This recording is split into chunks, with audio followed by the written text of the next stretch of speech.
السلام علیکم ورحمۃ اللہ تعالی وبرکاتہ۔ دنیا میں جو انسان پائے جاتے ہیں کچھ گورے ہوتے ہیں کچھ کالے ہوتے ہیں۔ تو آج کی ویڈیو میں آپ کو بتانا چاہوں گا کہ اس کا ماجرا کیا ہے، کوئی گورا کوئی کالا، کسی کنٹری میں بہت زیادہ گورے لوگ، کسی کنٹری میں بہت کالے لوگ، اس کی وجہ کیا ہے؟ اس کی وجہ تفسیر کے حوالے سے میں آپ کو بتانا چاہوں گا۔ آپ سے گزارش ہے کہ ویڈیو کو آخر تک ملاحظہ کریں اور اچھی لگے تو دوسروں تک شیئر بھی کریں۔ ناظرین محترم، معاملہ یہ ہے کہ جب اللہ تبارک و تعالی نے حضرت آدم علیہ الصلاۃ والسلام کی تخلیق کا ارادہ فرمایا تو آپ نے جبریل امین کو حکم دیا کہ جاؤ اور تھوڑی سی مٹی زمین سے اٹھا کر لے آؤ تاکہ میں اس سے حضرت آدم علیہ الصلاۃ والسلام کا باڈی اسٹرکچر تیار کروں۔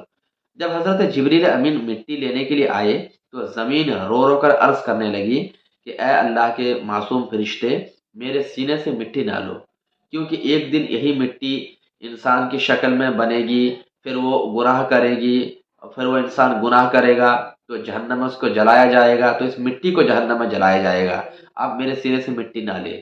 تو مٹی کے زمین کے فریاد کو سن کر حضرت جبریل امین اللہ کے بارگاہ میں واپس چلے جاتے ہیں اور سارا معاملہ پیش کرتے ہیں۔ پھر اللہ کے حکم سے دوسرے فرشتے حضرت میکائیل علیہ الصلوۃ والسلام آتے ہیں۔ وہ بھی جب آتے ہیں اور مٹی اٹھانے کی کوشش کرتے ہیں تو زمین نے رو رو کر ان سے بھی یہی فریاد کی۔ زمین کے فریاد کو سن کر حضرت میکائیل علیہ الصلوۃ والسلام بھی واپس چلے جاتے ہیں۔ پھر تیسرے نمبر پر اللہ تبارک و تعالیٰ نے حضرت اسرائیل علیہ الصلوۃ والسلام، جن کو ملک الموت کہا جاتا ہے، ان کو بھیجا۔ جب وہ آئے اور مٹی لینے لگے تو مٹی نے یہی عریضہ پیش کیا، لیکن ملک الموت نے کہا کہ میں تمہاری سنوں یا رب کے حکم کی فرما برداری کروں؟ اگر میں تمہاری بات سنتا ہوں تو اللہ کی نافرمانی ہوگی، اسی لیے مجھے مٹی لے کر جانا ہے۔ آپ مٹی کے رونے کو نہ سنیں اور زمین سے ایک مشت مٹی لیا اور کئی جگہ سے مٹی ملا کر لیے، الگ الگ جگہ سے ایک ایک مٹھی ملا کر لیے۔ تو اب اس مٹی کو لے کر اللہ کے بارگاہ میں حاضر ہوئے اور اسی سے حضرت آدم علیہ الصلوۃ والسلام کا قالب تیار کیا گیا۔ مفسرین فرماتے ہیں کہ ملک الموت نے زمین کے مختلف حصوں سے الگ الگ جگہ سے مٹی لی تھی۔ تو مٹی کی بھی تاثیر یہ ہے، آپ نے بھی دیکھا ہوگا کہ کہیں کی مٹی ریڈ کلر کی ہوتی ہے، کہیں کی مٹی سفید ہوتی ہے، کہیں کی مٹی بلیک ٹائپ کی ہوتی ہے۔ تو چونکہ الگ الگ جگہ سے مٹی لے کر حضرت آدم علیہ الصلوۃ والسلام کا باڈی اسٹرکچر تیار کیا گیا تھا، اسی بنا پر آدم علیہ الصلوۃ والسلام کے اولاد میں جو لوگ پیدا ہوئے، کوئی گورا ہوا، کوئی کالا ہوا، کوئی بادامی کلر کا ہوا، کوئی ریڈ کلر کے سرخ ٹائپ کے ہوئے، الگ الگ رنگت کے ہوئے۔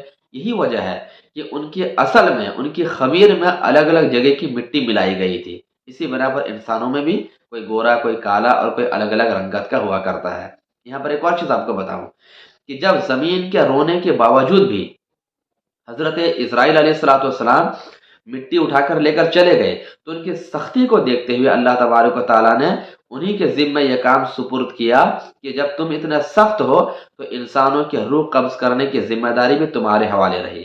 کیونکہ جب انسان کی روح قبض کرنے کے لیے کوئی آئے گا، اگر پھر انسان بھی یہ رو کر یہی عذر پیش کرے کہ ابھی مجھے کچھ اور دنیا میں جینے دو، کچھ اور کرنے دو، تو دوسرے فرشتے ہو سکتے ہیں ریٹرن چلے جائیں۔